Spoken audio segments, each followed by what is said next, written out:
Hi, I'm Jack, 32, and 3 months ago, I walked out of my father's office with 9 years of loyalty shoved into a single sentence. Walk away if you don't like it. So I did. And within weeks, everything he built, everything I helped build, started falling apart like rotted wood under a fresh coat of paint. The moment my father said those words, I knew two things. 1. He genuinely believed I wouldn't dare.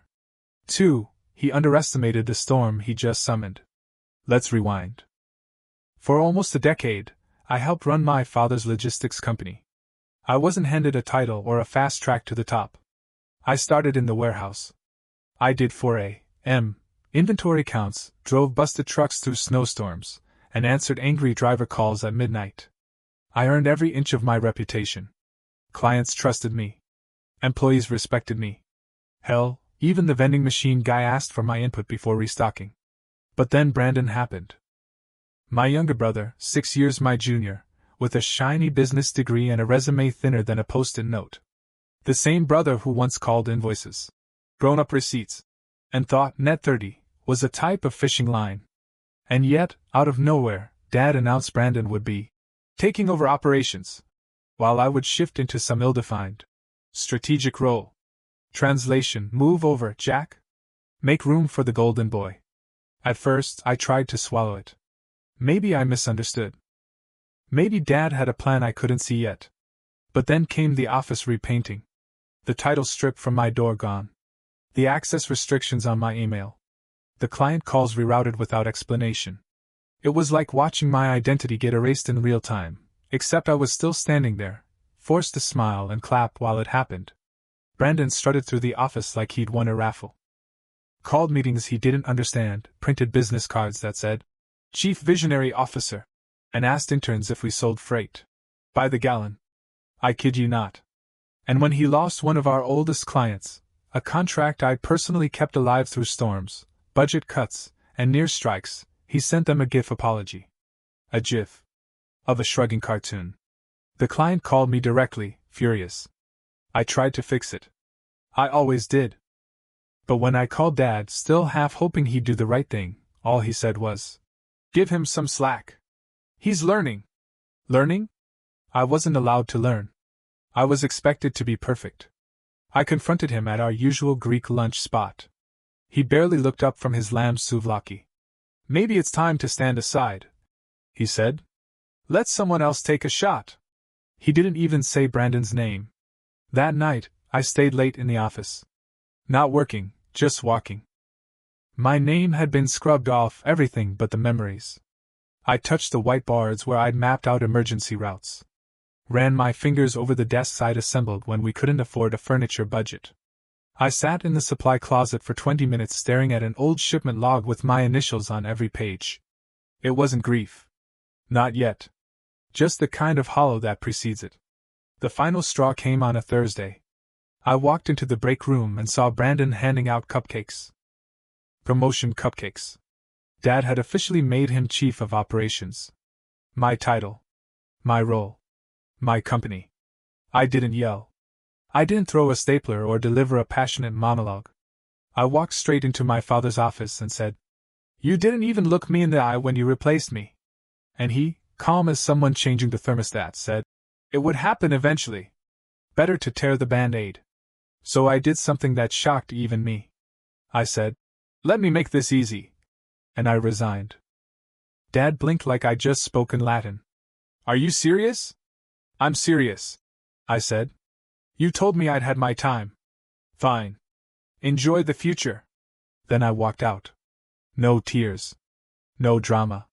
Just the sound of my own heartbeat, and the quietest click of the front door shutting behind me.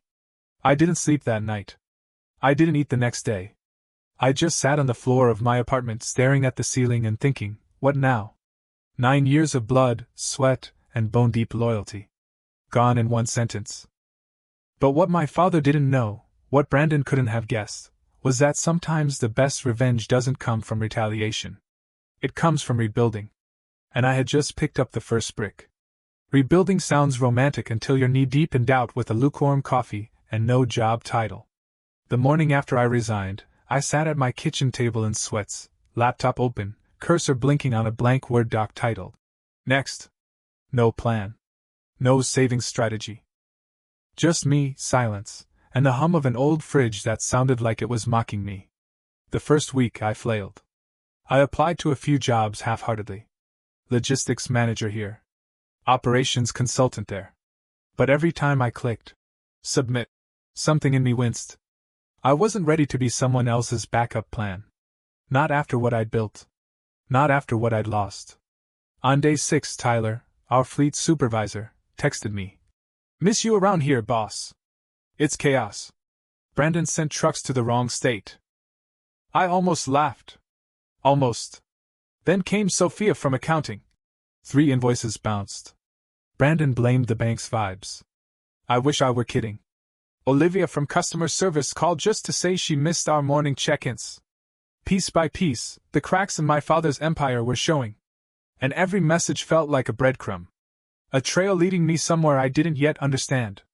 That somewhere took shape on a sleepless Tuesday night.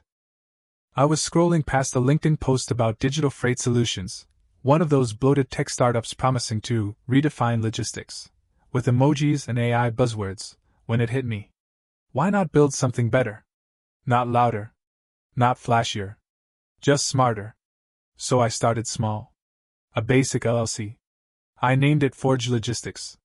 Because I wasn't inheriting anything, I was building from scratch.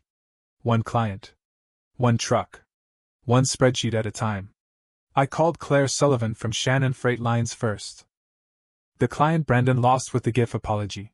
She picked up on the second ring. "Jack?" she asked, voice tired. "It's me," I said. "How's your driver?" "Recovering. Legs in a cast. Morale's in a ditch. I'm working on something," I told her. "Independent. Small scale. Focused. Not polished yet, but if I can offer a better alternative, more personal, more reliable, would you consider coming on board?" There was a pause. Then she said, "You build it, I'll be your first contract." That night, I worked until sunrise. No office. No staff. Just a folding table, a used laptop, and a rented Wi-Fi router. I mapped out routing plans on Google Sheets. Rebuilt my old contact list. Drafted cold emails to old vendors. And when I wasn't working, I was learning about tax codes, CRM platforms, licensing. Forge wasn't pretty. But it was alive. And that made me dangerous. Within 3 weeks, I signed 2 more small clients. One of them handed me a file, a route plan Brandon had created using a third-party AI tool. It looked like it was generated by a sleep-deprived raccoon with a grudge against highways. I didn't gloat. But I saved a screenshot. Not for revenge. For motivation. Meanwhile, I made mistakes. Missed a follow-up. Lost power during a Zoom pitch and had to finish it from a Starbucks parking lot. One client told me my website looked like it was built on a dial-up modem. I thanked them and fixed it that night. Because I could. Because it was mine. By week 6, I had 5 clients and 3 contract drivers. Still small. Still scrappy. But steady. And then, out of nowhere, I saw Brandon. He was climbing into his new Audi outside a fancy coffee shop, sunglasses on, talking loudly into his phone.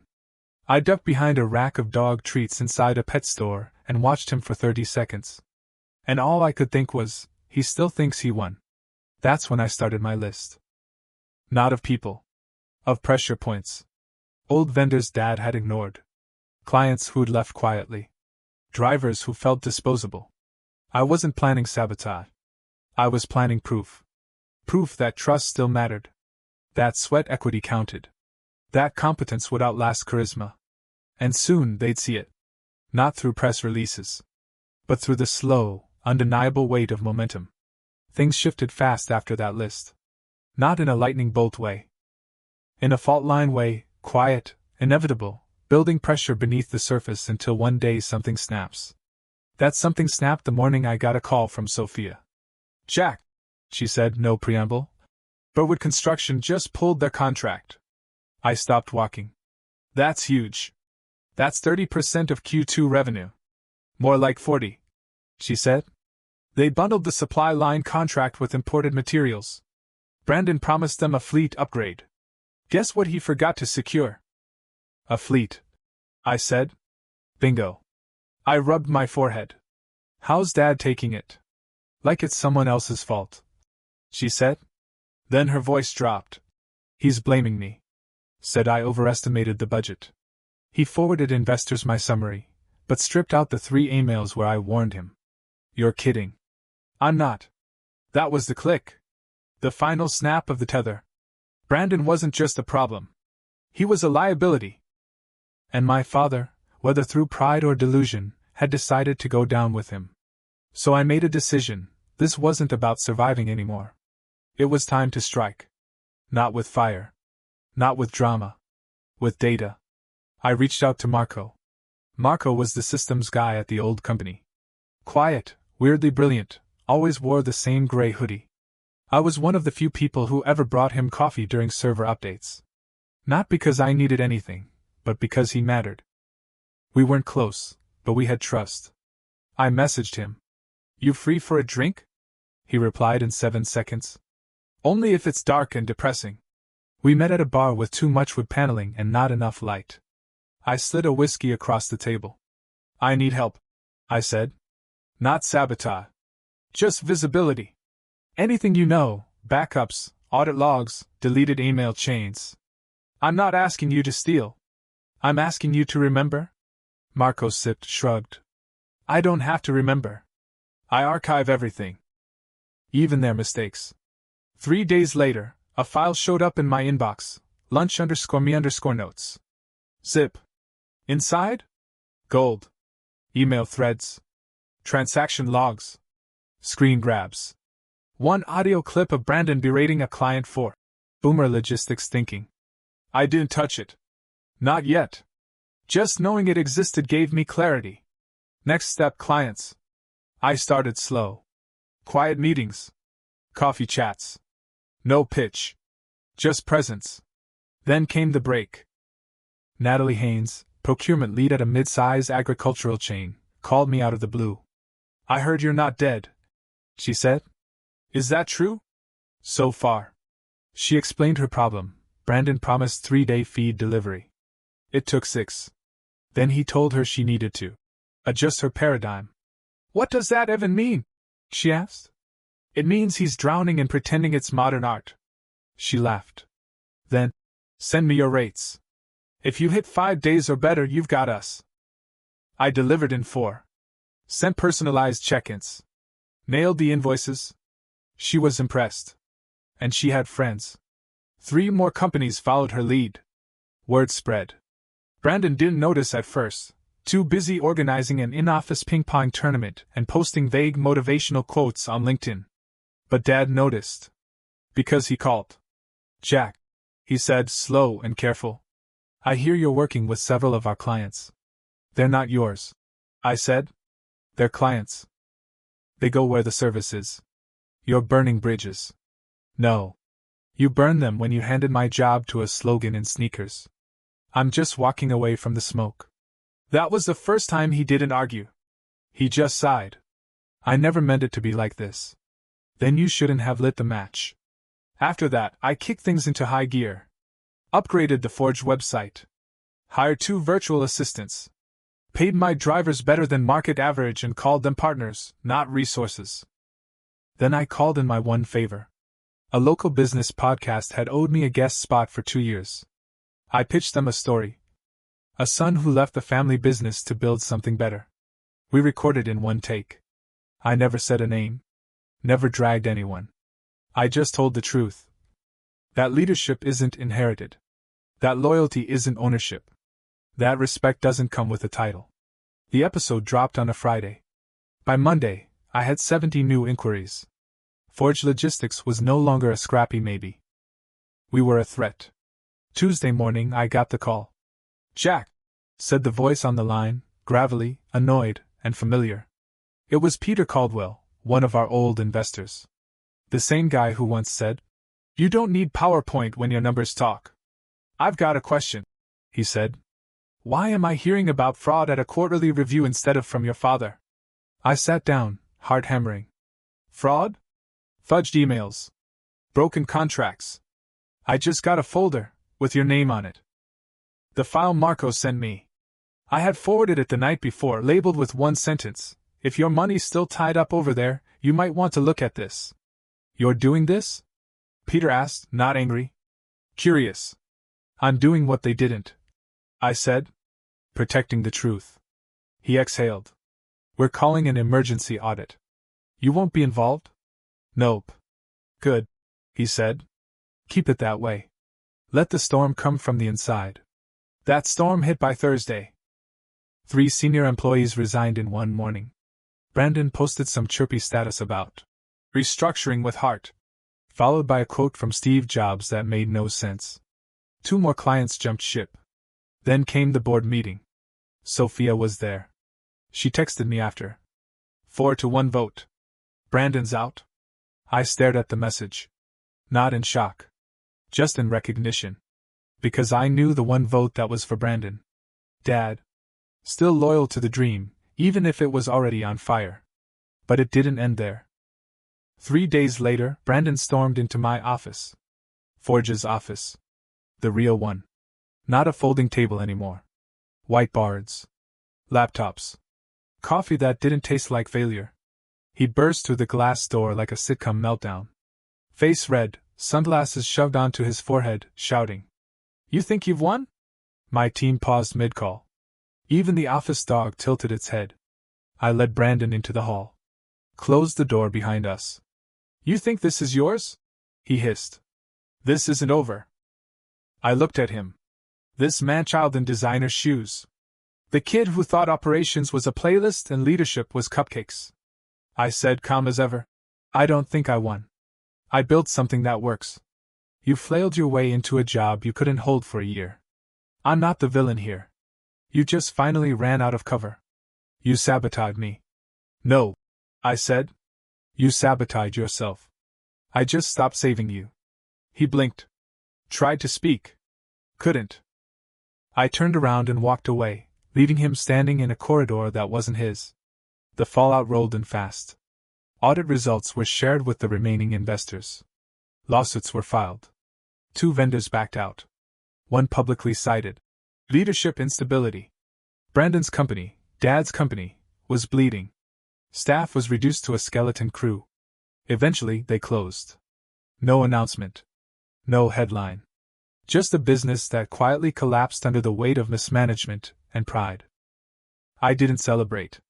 I didn't post cryptic quotes or subtweet the fall. Because this was never about revenge. This was about respect. A few weeks later, in my office, real office, I got a message from Dad. I didn't know how to let go. You were right. I stared at it. Thought about responding. Then flipped the phone face down. I wasn't his heir anymore. I was something bigger. I was a founder. I didn't write back to my father. Not out of spite. Not even out of pain. I just didn't need to.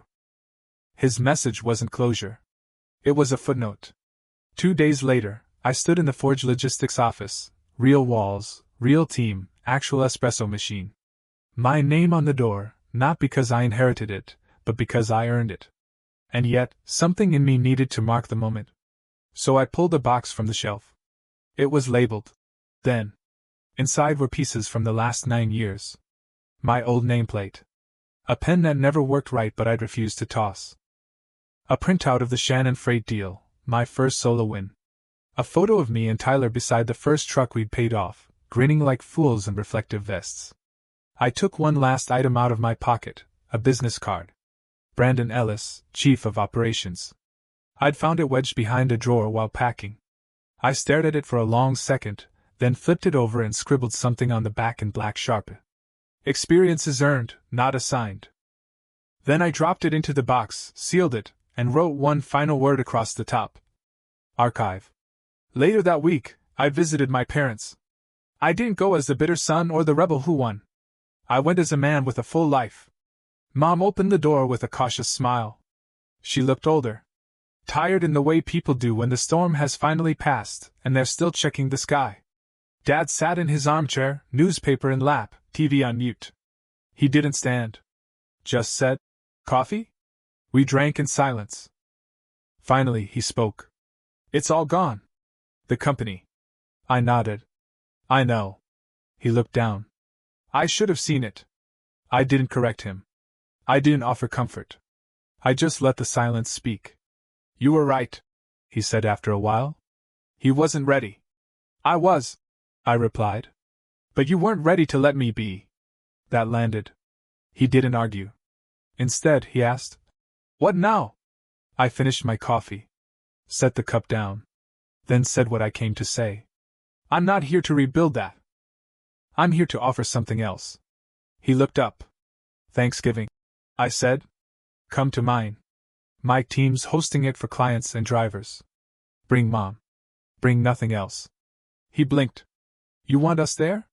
I shrugged. I want to stop pretending it has to be all or nothing. He exhaled like the breath had been stuck in him for months. Okay. I stood. It's not forgiveness, I said. But it's forward. Mom hugged me tightly on the porch. She whispered, Thank you, like I'd handed her back something fragile. I hadn't. What I'd done was build something new. A company born from betrayal. A legacy forged in fire. And a life not just of success but of peace. A week later, at our Thanksgiving dinner, one of my drivers, an ex-con named Malik who now runs 5 trucks under contract, clinked his glass and raised a toast. To Jack, he said. The guy who gave us a shot when nobody else would. I didn't respond. Just lifted my glass and smiled.